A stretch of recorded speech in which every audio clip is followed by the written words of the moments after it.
Bookwarm Games, Episode 19, The Place of Moo. Welcome, one and all. 2 shorter episodes for you this week, on 2 short but discreet chapters, here at around the high noon of Earthbound's Day, on Dalaam, and then on the museums and sanctuary spots, Magnet Hill and Pink Cloud. First, Dalaam. Eating the special magic cake tints the screen rose and scrambles it sideways. The narration appears. Ness had a very clear and very strange dream. I love that comma. It's grammatically superfluous, but so wonderfully intimates the cadence of the line. Like in the opening of the game, the narration places us this time in Dalaam, a country in the east, so that in some sense we're invited to view the whole game as our dream. It's like the introduction of Jeff in Winters, too, so we can expect to be meeting the 4th friend here. And if this is Ness's dream, and this is what he dreams about, something pretty interesting is happening. Rather than the effect of Paula's telepathy, which is like a telephone calling to him and then Jeff, this time Ness perceives events at a distance, even participates in them, as in a dream or in a video game on a television screen, for that matter. The foreign language of Dalaam is silently translated, transliterated, just as the whole game is for us playing it in translation. And so the layers go something like, we are playing a translation of a Japanese video game about a Westerner dreaming about an Easterner. It's a dream in the form of a video game. The oniric layer aside, I'm fascinated by the cultural perspective. And again, as we saw in Summers, how one of the most magical things about Ness and his friends is their apparent deftness in moving between cultures and languages. How different from the narrator's angst-ridden Orientalism in Araby. What innumerable follies laid waste my waking and sleeping thoughts after that evening. I wished to annihilate the tedious intervening days. I chafed against the work of school. At night in my bedroom and by day in the classroom, her image came between me and the page I strove to read. The syllables of the word Araby were called to me through the silence in which my soul luxuriated and cast an Eastern enchantment over me. I asked for leave to go to the bazaar on Saturday night. Or, in the next story in Joyce's Dubliners, the disastrous paralysis of Eveline on the point of her departing for Buenos Aires. All the seas of the world tumbled about her heart. For anyone interested in the whole topic of modernism and poetry from Forside and the role of place and home and travel, I'd highly recommend reading those Dubliners stories by James Joyce, all freely available online. All this could be just a way of transitioning to Pooh's adventure.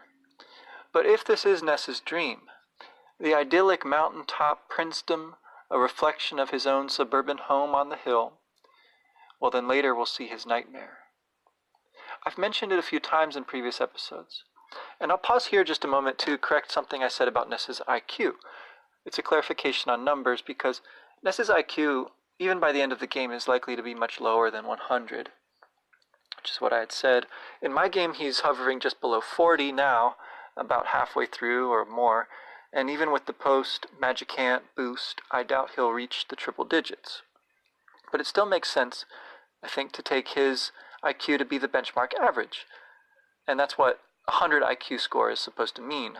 Apparently there's something, though, called the Flynn effect out there, whereby that 100 IQ score represents greater and greater generalized intelligence over time. People are actually getting smarter in the abstract sense measured by the battery of tests. Go figure. As suggested by the dream frame, Pooh is a kind of reflection of Ness. His stats are akin in their balance, but they are much lower across the board upon initially meeting him. He lacks an attack psi corresponding to your favorite thing. At least for now, there is an absence there, a placeholder, which could be read as meaning that his favorite thing is nothing, and that might work in the light of his training regimen, about which more in a moment. Pooh is enthroned, whereas Ness awakens in bed. But they are about equally well taken care of. This goes along with what Carnegie argues in his Gospel of Wealth. Today the world obtains commodities of excellent quality at prices which even the generation preceding this would have deemed incredible. In the commercial world, similar causes have produced similar results, and the race is benefited thereby. The poor enjoy what the rich could not before afford. What were the luxuries have become the necessaries of life. The laborer has now more comforts than the landlord had a few generations ago. The farmer has more luxuries than the landlord had, and is more richly clad and better housed. The landlord has books and pictures rarer, and appointments more artistic than the king could then obtain. Pooh is called to action by his master, a kind of father figure, who knows it is time to complete his training. But Pooh can also call Ness's dad on the phone. It's a phone held on the head of a servant, or else it consists of a person there with some sort of psychic abilities and a haircut in the shape of a phone. At any rate, Ness's dad will comment on your voice changing and then save the game for you. Pooh's other psi abilities are a mix of Ness's and Paula's, with offensive freeze and thunder, but also life up, healing, and teleportation. And like Jeff, he has some idiosyncratic skills with items, such as the mystical power to recover psychic points, PP, from water, and the mystical incapacity to benefit from equipping any of the Western garb or weapons favored by his teammates. In battle, he possesses an extra command, about as useful as Jeff's spying. Whereas spy shows you the enemy weaknesses and gives you a heads up if they're carrying a present, Pooh is able to mirror the enemy, changing into it and giving it a taste of its own medicine. There's echoes here of the Mirror of Princes genre, which are writings that were dedicated to cultivating the ruler. They culminated and ultimately were superseded by the practicality of The Prince by Machiavelli on one hand, and in the cosmopolitanism of The Book of the Courtier by Castiglione on the other. As useless as it is in most battles, there's something elegant about Prince Pooh's power to transform into his foe, representing an ideal mastery of forms and transferal of energies, a humbling of his high station, and the capaciousness of his understanding to literally take on the shape of his adversary, a godlike protean playfulness and creativity. Carrying the tiny ruby and a brain stone, a brain food lunch, a jar of deli sauce, and a bottle of water, these are the treasures of Dalaam, out of the opulent palace, with its door flanked by golden elephants rampant. And down the earthen path among the village huts of mud and thatch, Pooh resembles not so much Ness as Siddhartha, the historical Buddha, or the hero in the novella of Hermann Hesse. I'll just read a couple of pages from the beginning of that. Siddhartha, Part 1. The Brahmin's son. In the shade of the house, in the sunshine on the river bank by the boats, in the shade of the sallow wood and the fig tree, Siddhartha, the handsome Brahmin's son, grew up with his friend Govinda. The sun browned his slender shoulders on the river bank, while bathing at the holy ablutions, at the holy sacrifices. Shadows passed across his eyes in the mango grove during play, while his mother sang, during his father's teachings, when with the learned men. Siddhartha had already long taken part in the learned men's conversations, had engaged in debate with Govinda, and had practiced the art of contemplation and meditation with him. Already he knew how to pronounce Om silently, this word of words, to say it inwardly with the intake of breath, when breathing out with all his soul, his brow radiating the glow of pure spirit. Already he knew how to recognize Atman within the depth of his being, indestructible, at one with the universe. There was happiness in his father's heart because of his son, who was intelligent and thirsty for knowledge. He saw him growing up to be a great learned man, a priest, a prince among Brahmins. There was pride in his mother's breast when she saw him walking, sitting down and rising, Siddhartha, strong, handsome, supple-limbed, greeting her with a complete grace.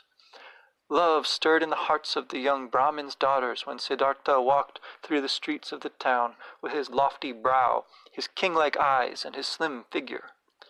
Govinda, his friend, the Brahmin's son, loved him more than anybody else. He loved Siddhartha's eyes and clear voice. He loved the way he walked, his complete grace of movement. He loved everything that Siddhartha did and said, and above all, he loved his intellect, his fine, ardent thoughts, his strong will, his high vocation. Govinda knew that he would not become an ordinary Brahmin, a lazy sacrificial official, an avaricious dealer in magic sayings, a conceited worthless orator, a wicked sly priest, or just a good stupid sheep amongst a large herd. No, and he, Govinda, did not want to become any of these, not a Brahmin like 10,000 others of their kind. He wanted to follow Siddhartha, the beloved, the magnificent. And if he ever became a god, if he ever entered the All-Radiant, then Govinda wanted to follow him as his friend, his companion, his servant, his lance-bearer, his shadow. That was how everybody loved Siddhartha. He delighted and made everybody happy. But Siddhartha himself was not happy. Some of Pooh's subjects seem to recognize him, asking if he has time to play patty cake with them, or if he has to train again. The girls all seem smitten, whether they know him by sight or only by hearsay. The men are in awe of his stern regimen, or busy meditating themselves. What is immortality? The first person you meet outside the palace asks. Is it everlasting life? The question bears considering. The theme of immortality will lead us into the pyramid hieroglyphs in the Summers Museum next episode, but also into the Mu training that will occupy the remainder of this episode. Mu, translated as nothingness in some places, and left as the word mu in others, is both a proper noun, the name of a place, and a convenient locus of cow puns. Mu training, M-O-O, says one of the girls. And I want him to come do his best barnyard impression. The meditating ascetic on the side of the path preets and poots, but yet another wise man, already adept at mu, dressed in loose gray robes, compliments your eyes and promises to show you a higher level of intelligence once he completes his own further training, as you are about to complete mu training. The master, who greets and then whirls away, is a little confusing, but it does seem that this training is not something to be learned from another living person, however enlightened. Is it then something to be sought within oneself? Climbing the series of ropes, Pooh then sits cross-legged at the top of the narrow peak, sky all around, but for one patch of Dalaam town visible, where a girl comes to tell you the master needs you. If you stir, the training breaks off. You'll be chastised and have to start all over. If you sit still, the huge head outline of a ghost descends to envelop you. The moaning and groaning of Tibetan monks fills the screen. The screen shifts to a combat, but your only options are to answer yes or no to the ghost, which turns out to be the spirit of Pooh's ancestors. Each time it describes a gruesome attack, depriving Pooh's faculties or his limbs, describes the consequences. You won't be able to fight back, to move, to see, to hear. It asks, do you accept this? So the spirit asks each time, and each time, in order to pass through, you must select yes. Finally, the spirit promises to take your mind, but that, it seems, will wait. And so, nothingness, mu, is the place where the spirits of the living and dead overlap and communicate. Also, the trial, the ordeal, which leads up to and stops just short of ultimate nothingness. A struggle not so much of the living against the dead as against our own instinct for life, our own conception of life. But perhaps immortality is something other than everlasting life, something not extended in quantity, more and more life, but different in quality, better and better life. Or so it appears to the adept. And with this possibility experienced, though he seemed to be KO'd in the fight, Pooh walks away victorious and is permitted this time to proceed. The sitting in emptiness confronting the past and the unknown beyond the world of the senses, then it's not lost time, but a final stage in the training for a further test, the adventure beyond Dalaam. So, searching for sources for this mu in the Legends of Localization book and online, I came across the following. There's a note in Legends of Localization about a story called Toshi-shun, the tale of the prodigal young man and the hermit. It says, Pooh's mu training was inspired by a Chinese tale about an unhappy man named Toshi-shun, who travels with a hermit to a sacred mountain. Toshi-shun is told to remain silent as a test. He sits quietly as he endures gruesome trials and has his body ripped apart. He only breaks his silence when apparitions of his parents are brutally beaten. So, that's interesting. Sounds like quite the fairy tale. And it also, of course, has some overlaps with initiation and mythological stories from all around the world. Then, from my online search, although I couldn't find much about that story Toshi-shun, I did run across this tidbit in a long article on a Chrono Trigger fan site. Under Chrono Compendium, article called The Secret of Nu, with an N. Apparently somebody connected it with Mu, and here he goes. There is a very famous Zen koan that you guys might be interested in. If you're not familiar to what a koan is, it's a small story, usually a dialogue between a Zen master and his disciples, that reveals some truth about the nature of Zen, often in very confusing ways. In fact, many of these are amusing and comical. Anyway, one of the most well-known Zen koans goes like this. A disciple asked the Zen master Chao Chu, "Does a dog have the Buddha nature?"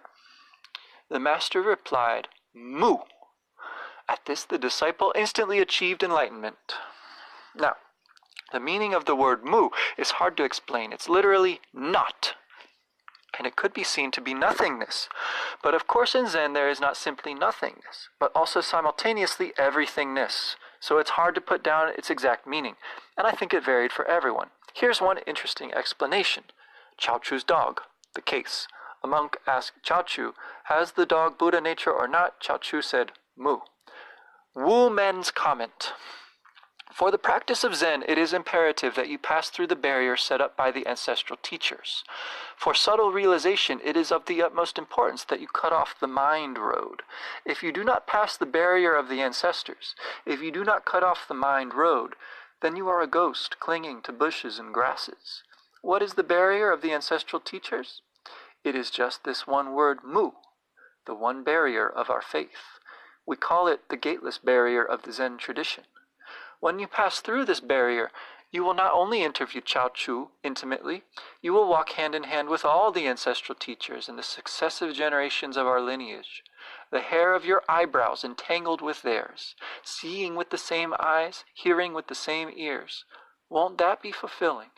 Is there anyone who would not want to pass this barrier? So then, make your whole body a mass of doubt, and with your 360 bones and joints and your 84,000 hair follicles, concentrate on this one word, mu.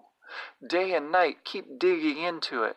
Don't consider it to be nothingness. Don't think in terms of has and has not. It is like swallowing a red-hot iron ball. You try to vomit it out, but you can't. Gradually you purify yourself, eliminating mistaken knowledge and attitudes you have held from the past. Inside and outside become one. You're like a mute person who has had a dream. You know it for yourself alone. Suddenly mu breaks open. The heavens are astonished, the earth is shaken. It is as though you have snatched the great sword of General Kuan. When you meet the Buddha, you kill the Buddha. When you meet the Bodhidharma, you kill Bodhidharma. At the very cliff edge of birth and death, you find the great freedom. In the 6 worlds and the 4 modes of birth, you enjoy a samadhi, a frolic and play. How then should you work with it? Exhaust all your life energy on this one word, mu. If you do not falter, then it's done. A single spark lights your Dharma candle. The writer of the article carries on. Anyway, I think the nu might be a reference to Zen teachings, or nothingness, since it sounds very similar. Also, nu in Japanese is simply one letter. That concludes Evil Head's explanation. Anyway, I'll give credit to this one for its extreme detail and spirituality, reference to life, but I don't see how, even though they're similar, mu could be nu. And nu in Japanese doesn't really have a symbolism to it that would apply to the notes of Balthazar, character in Chrono Trigger, whatsoever. So, it's going a little far afield, but I thought it was really interesting, especially that thing about the eyebrows and the mute person who has had a dream that sounds just like Ness. These are my people. Anyway, as much as anything that they said there, the way they went about it is just right up my earthen path. I'm not too familiar with Zen, obviously, but the mystery of Mu sounds to me like something that might connect with a book that I've read a few times, the Ching, which I wanted to read a little bit from next. So this is the beginning of Ching. Tao, called Tao, is not Tao. Names can name no lasting name. Nameless, the origin of heaven and earth. Naming, the mother of 10,000 things. Empty of desire, perceive mystery. Filled with filled with desire, perceive manifestations. These have the same source, but different names. Call them both deep, deep and again deep, the gateway to all mystery. Recognize beauty and ugliness is born. Recognize good and evil is born. Is and isn't produce each other. Hard depends on easy. Long is tested by short, high is determined by low, sound is harmonized by voice, after is followed by before. Therefore the sage is devoted to non-action, moves without teaching, creates 10,000 things without instruction, lives but does not own, acts but does not presume, accomplishes without taking credit. When no credit is taken, accomplishment endures. Don't glorify heroes, and people will not contend. Don't treasure rare objects, and no one will steal. Don't display what people desire, and their hearts will not be disturbed. Therefore, the sage rules by emptying hearts and filling bellies, by weakening ambitions and strengthening bones, leads people away from knowing and wanting, deters those who know too much from going too far, practices non-action, and the natural order is not disrupted. Tao is empty, its use never exhausted, bottomless, the origin of all things. It blunts sharp edges, unties knots, softens glare, becomes one with the dusty world. Deeply subsistent, I don't know whose child it is. It is older than the ancestor.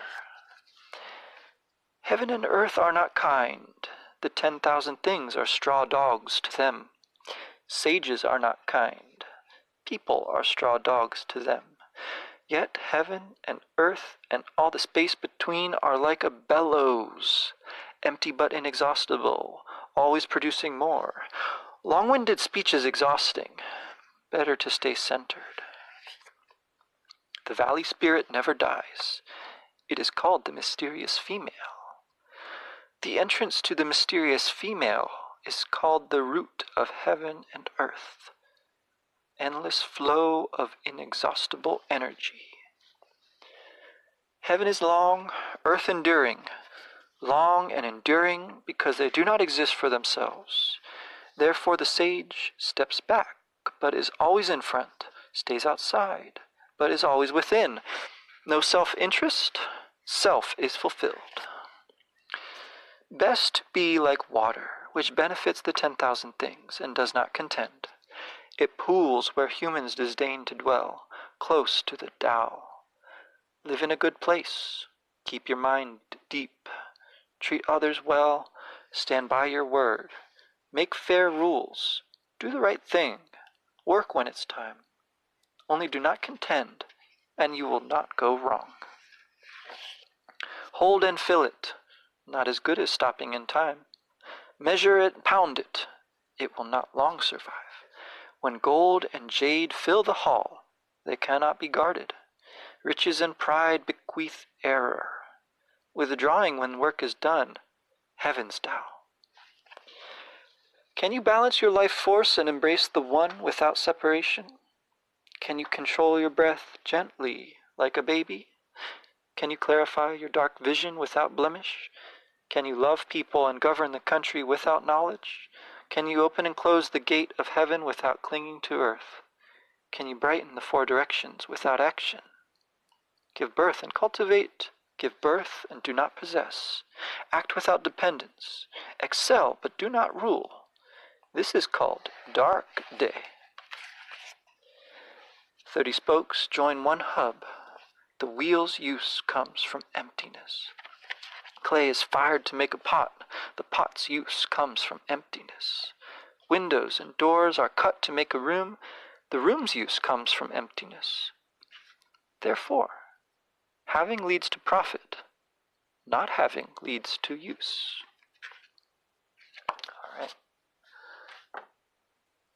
As with the place of Mu, this sort of discussion and sharing of ideas manifests a way of recovering the time, in Proust's phrase, or of distilling and dramatizing those Joycean epiphanies, taking the time that could have been lost while playing old video games, realizing that playing is never lost time, first, and second, that realization can be meaningfully transmitted across time and space, even if in only some indirect or negative form.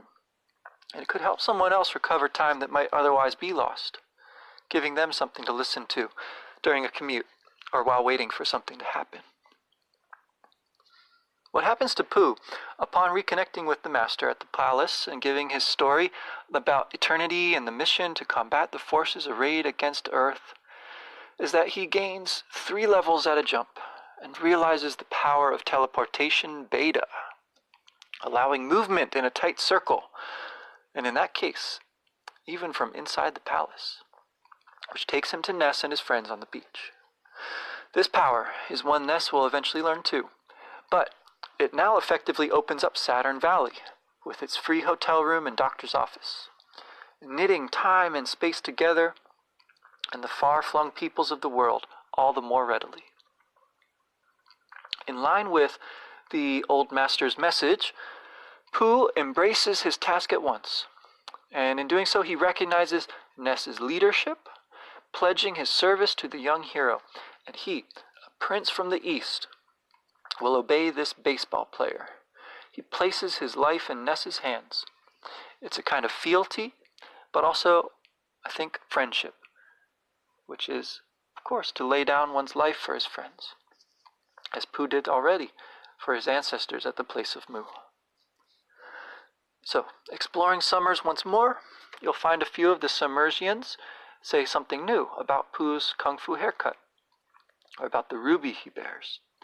Will the samurai kid be giving me that ruby? Says the guard at the museum, and handing it over allows the party to pass through a door previously blocked at the museum. What could be beyond it? Next episode. The podcast you just heard was published with Anchor. Got something you want to say to the creator of this show? Send them a voice message using the Anchor app, free for iOS and Android.